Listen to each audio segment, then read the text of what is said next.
So hi everyone, welcome to my another video from student species. आज इस video में हम ट्रांसलेशन इन प्रोकैरियोट्स के बारे में बात करेंगे। इसके पहले डीएनए एप्लीकेशन और ट्रांसक्रिप्शन इन प्रोकैरियोट्स के बारे में बताया था। डीएनए एप्लीकेशन में पेरेंट डीएनए मॉलिक्यूल से exact copy of daughter DNA molecule का फॉर्मेशन होता है और ट्रांसक्रिप्शन में डीएनए का टेम्पलेट स्ट्रैंड एमआरएनए के सिंथेसिस के लिए यूज होता है। तो अब हम ट्रांसलेशन देखेंगे। तो ट्रांसलेशन एक ऐसा प्रोसेस है जिसमें एमआरएनए से प्रोटीन का फॉर्मेशन होता है।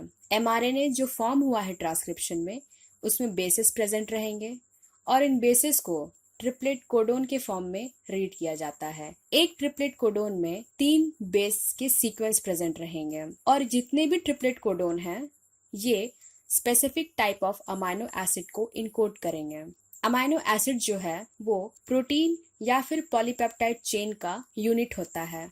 मतलब अगर अमाइनो एसिड्स को हम पॉलीमराइजेशन के प्रोसेस में ले जाएंगे तो ये एक पॉलीपेप्टाइड चेन का फॉर्मेशन करेगा। जेनेटिक कोड में total 64 types of codon present रहते हैं, जिसमें 63 कोडोन जो है वो 20 टाइप ऑफ अमाइनो एसिड को इनकोड करता है और बाकी जो 3 कोडोन है वो स्टॉप कोडोन होते हैं और ये किसी भी तरह के अमाइनो एसिड को इनकोड नहीं करेगा। 64 कोडोन में एक कोडोन आपका स्टार्ट कोडोन होता है जिसका बेस सीक्वेंस है AUG। स्टार्ट कोडोन का मतलब है कि ये ट्रांसलेशन को इनिशिएट करेगा और जो 3 होते हैं उसे स्टॉप कोडोन कहते हैं जिसका बेस सीक्वेंस है UAA, UAG और UGA। ये जो स्टॉप कोडोन है ये ट्रांसलेशन के स्टॉप करने में हेल्प करता है। हम जानते हैं कि किसी भी प्रोडक्ट का मैन्युफैक्चरिंग फैक्ट्री से होता है तो प्रोटीन का मैन्युफैक्चरिंग भी राइबोसोम से होगा, इसीलिए राइबोसोम को प्रोटीन फैक्ट्री कहते हैं। प्रोकैरियोटिक सेल में ट्रांसलेशन साइटोप्लाज्म में होता है और ट्रांसलेशन के प्रोसेस को कंप्लीट होने के लिए इनिशिएशन फैक्टर्स, एंजाइम्स और कुछ बेसिक चीजों का जरूरत होता है। तो अब हम देखते हैं कि ट्रांसलेशन के लिए कौन कौन सी चीजों का जरूरत होगा। सबसे पहला है राइबोसोम जो कि प्रोकैरियोट्स में 70S होता है, mRNA, tRNA जो कि अडेप्टर मॉलिक्यूल का काम करेगा, अमाइनो एसिड्स जो कि प्रोटीन का यूनिट होता है, अमाइनो एसाइल tRNA सिंथेटेज ये एंजाइम है जो कि अमाइनो एसिड को एक्टिवेट करता है और कुछ फैक्टर्स हैं इनिशिएशन के लिए। तो हम एक एक करके इन सभी रिक्वायरमेंट्स को डील करेंगे और समझेंगे कि ये किस तरीके से ट्रांसलेशन की प्रोसेस में हेल्प करता है। तो पहले हम राइबोसोम्स के बारे में पढ़ते हैं। राइबोसोम जिसे प्रोटीन फैक्ट्री भी कहते हैं क्योंकि इसमें प्रोटीन का सिंथेसिस होता है। प्रोकैरियोट्स के केस में 70S टाइप्स का है और एक कंप्लीट राइबोसोम में 2 सब यूनिट प्रेजेंट रहेंगे। सबसे पहला है स्मॉलर और दूसरा है लार्जर। स्मॉलर सब यूनिट का जो साइज होता है वो 30S साइज है और इसमें 16S राइबोसोमल RNA और 21 टाइप्स ऑफ प्रोटीन प्रेजेंट रहते हैं। ठीक उसी तरीके से जो लार्जर सब यूनिट है वो 50S टाइप्स का है और इसमें 2 टाइप्स के राइबोसोमल RNA प्रेजेंट रहेंगे। सबसे पहला है 23S और सेकेंड है 5S और इसी के साथ साथ 32 टाइप्स ऑफ प्रोटीन भी प्रेजेंट रहेंगे। जब स्मॉलर और लार्जर सब यूनिट को कंबाइन किया जाता है तो ये एक कंप्लीट राइबोसोम का फॉर्मेशन करता है। अब इस राइबोसोम में 3 साइट्स होते हैं। सबसे पहला है A साइट जिसे अमाइनो एसाइल एक्सेप्टर साइट भी कहते हैं। इस साइट का मेन फंक्शन होता है कि ट्रांसलेशन के टाइम चार्ज्ड tRNA को एक्सेप्ट करे। P साइट जिसे पेप्टाइडाइल ट्रांसफर साइट कहते हैं, मतलब इस साइट में ग्रोइंग पॉलीपेप्टाइड चेन प्रेजेंट रहेगा और इसी साइट में न्यू अमाइनो एसिड्स का एडिशन होता है। अब लास्ट है E साइट। जब tRNA अमाइनो एसिड को ग्रोइंग पॉलीपेप्टाइड चेन में ऐड कर देता है तो वो फ्री हो जाता है, तब इस फ्री tRNA को एग्जिट साइट से रिमूव किया जाता है। इनिशिएशन प्रोसेस के टाइम पे ये जो 30S सब यूनिट का rRNA है वो mRNA के शाइनी डलगार्नो सीक्वेंस के साथ बाउंड करता है और इसी बाइंडिंग की वजह से एक स्टेबल कॉम्प्लेक्स का फॉर्मेशन होता है जिसमें mRNA और राइबोसोमल का स्मॉल सब यूनिट प्रेजेंट रहता है। तो ये शाइनी डलगार्नो सीक्वेंस क्या है ये हम आगे देखेंगे। अब देखते हैं mRNA। तो mRNA एक सिंगल स्ट्रैंडेड मॉलिक्यूल होता है जो कि ट्रांसक्रिप्शन के टाइम फॉर्मेशन होता है। इसमें बेसेस भी प्रेजेंट रहेंगे और इन बेसिस को ट्रिपलेट कोडोन के फॉर्म में रीड किया जाता है। यहाँ पे जेनेटिक कोड का चार्ट है जिसमें ट्रिपलेट कोडोन्स है और ये कोडोन्स कौन से टाइप के अमाइनो एसिड को इनकोड करते हैं उसका यहाँ पे लिस्ट दिया हुआ है। अब इस पूरे 64 कोडोन में 63 कोडोन ऐसे होते हैं जो कि अमाइनो एसिड को इनकोड करेगा और 3 ऐसे कोडोन होते हैं जो कि स्टॉप कोडोन की तरह एक्ट करेंगे। अगर इस चार्ट में हम देखें तो AUG जो कि मिथ्योनिन अमाइनो एसिड को इनकोड कर रहा है, ये स्टार्ट कोडोन है, मतलब ये ट्रांसलेशन के प्रोसेस को इनिशिएट करेगा। अब उसके बाद यहाँ जो 3 कोडोन है जिसका base sequence UAA, UAG, UGA है, उसे स्टॉप कोडोन कहते हैं और ये ट्रांसलेशन के प्रोसेस को स्टॉप करने में हेल्प करता है। तो इसका मतलब प्रोटीन के सिंथेसिस के लिए mRNA एक बेसिक रिक्वायरमेंट है, क्योंकि mRNA में बेसिस के जो सीक्वेंस है वो कोडोन है। कोडोन अमाइनो एसिड को इनकोड करेगा और ट्रांसलेशन एक ऐसा प्रोसेस है जिसमें इन अमाइनो एसिड्स को ऐड करके एक कंप्लीट प्रोटीन का फॉर्मेशन होता है।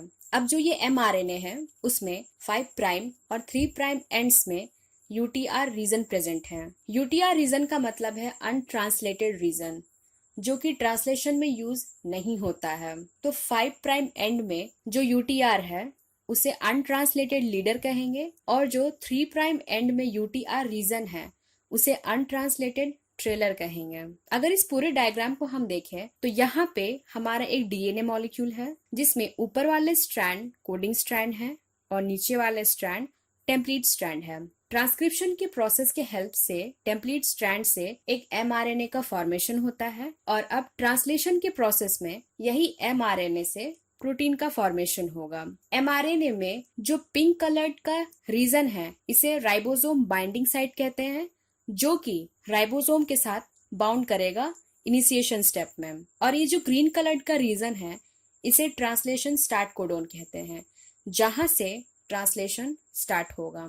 या फिर रेड कलर्ड का जो रीजन है वो है ट्रांसलेशन स्टॉप कोडोन, मतलब यहाँ पे ट्रांसलेशन खत्म होगा। तो अब हम राइबोसोम बाइंडिंग साइट के बेसिस को देखेंगे। रेड कलर्ड का जो स्ट्रैंड है वो mRNA है और ब्लू कलर्ड का जो स्ट्रैंड है वो स्मॉलर सब यूनिट का rRNA है। यहाँ पे mRNA के कुछ बेसिस को येलो कलर्ड से हाईलाइट किया गया है, जिसमें AGG, AGG और U है। इन बेस सीक्वेंस को शाइनी डलगार्नो सीक्वेंस कहते हैं और यही बेस सीक्वेंस स्मॉलर सब यूनिट के राइबोसोमल RNA के साथ कॉम्प्लीमेंट्री मैनर में बाउंड करता है। अब ये जो बाइंडिंग हुआ है ये इंश्योर करता है कि एक स्टेबल कॉम्प्लेक्स बने राइबोसोम और mRNA के बीच में। और शाइनी डलगार्नो सीक्वेंस के कुछ दूर बाद AUG है जो कि स्टार्ट कोडोन है। तो ये AUG एक ऐसा साइट है जहां से ट्रांसलेशन स्टार्ट होगा।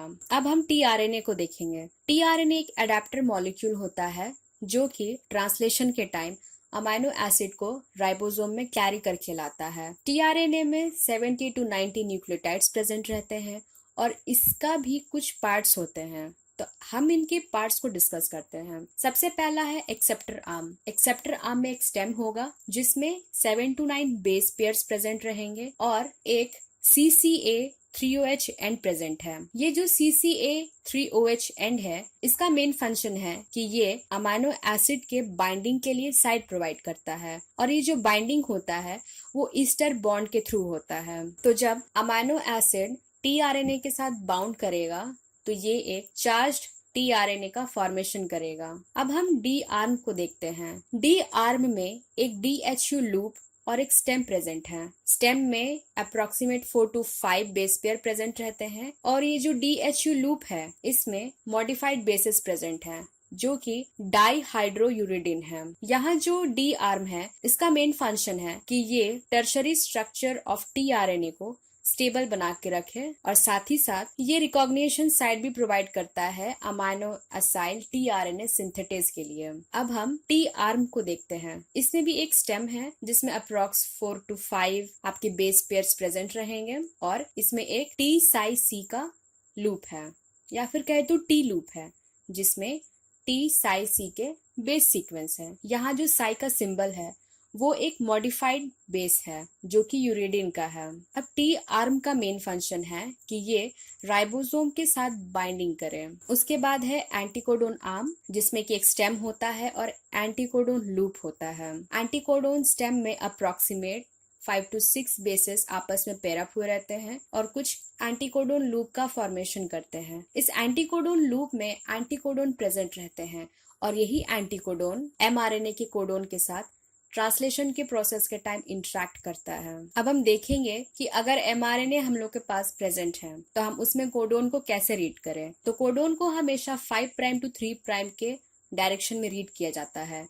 जैसे कि यहाँ पे एमआरएनए है जिसमें कि कोडोन का सीक्वेंस है GCC और ये GCC codon alanine amino acid को इनकोड करता है। पर्टिकुलर अमाइनो एसिड के लिए पर्टिकुलर tRNA प्रेजेंट रहेगा जिसमें कि उसका एंटीकोडोन प्रेजेंट रहेगा और ट्रांसलेशन के टाइम ये कोडोन के साथ इंटरेक्ट करेगा। तो अब इसे और ब्रीफली समझते हैं। ये हमारा tRNA का स्ट्रक्चर है जिसमें कि एक्सेप्टर आर्म है, D लूप है, T लूप है, एंटीकोडोन लूप है। एक्सेप्टर आर्म में CCA साइट प्रेजेंट है जिससे कि अमाइनो एसिड का बाइंडिंग हो रहा है। यहाँ पे D लूप है जिसमें कि मॉडिफाइड डाईहाइड्रोयूरिडीन बेस प्रेजेंट है।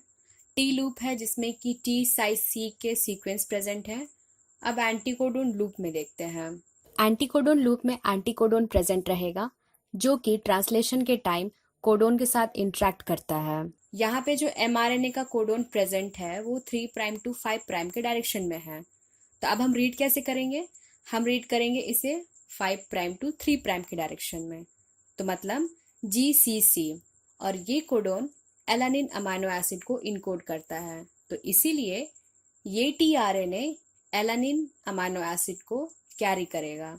अब हम जानते हैं कि अमाइनो एसिड पॉलीपेप्टाइड चेन्स का यूनिट होता है।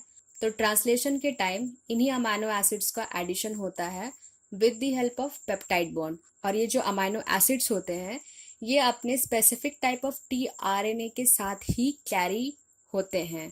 अब यहाँ जो अमाइनो एसाइल tRNA सिंथेटेज है ये अमाइनो एसिड स्पेसिफिक एंजाइम होता है जो कि अमाइनो एसिड के एक्टिवेशन के लिए यूज होता है। मतलब एक पर्टिकुलर अमाइनो एसिड के लिए एक particular amino acyl tRNA synthetase present रहेगा। अब इनिशिएशन के लिए कुछ फैक्टर्स का यूज होता है जिसमें सबसे पहला है IF1 यानी कि इनिशिएशन फैक्टर 1। इस फैक्टर का मेन फंक्शन होता है कि राइबोसोम के लार्ज सब यूनिट को स्मॉलर सब यूनिट के साथ बाइंड करें और एक कंप्लीट राइबोसोम के फॉर्मेशन में हेल्प करें। और इस कंप्लीट राइबोसोम में mRNA भी प्रेजेंट रहेगा और tRNA भी प्रेजेंट रहेगा।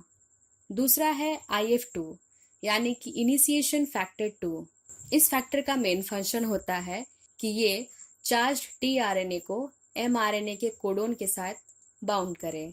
अब सबसे लास्ट है IF3 यानी कि इनिशिएशन फैक्टर 3। इस फैक्टर का मेजर यूज होता है mRNA को 30S राइबोसोम के साथ बाउंड करने में। तो ये था मेरा complete overview of translation in prokaryotes जिसमें हमने कुछ बेसिक रिक्वायरमेंट्स के बारे में स्टडी किया। आई होप आपको ये वीडियो समझ में आया होगा। अगर आपको ऐसे ही इंफॉर्मेटिव वीडियोस और चाहिए तो आप प्लीज़ मुझे कमेंट सेक्शन में ज़रूर बताएं। और अगर आपको ये वीडियो इंफॉर्मेटिव लगे तो प्लीज़ इसे ज़रूर शेयर करें, सब्सक्राइब करें and thank you for watching my video.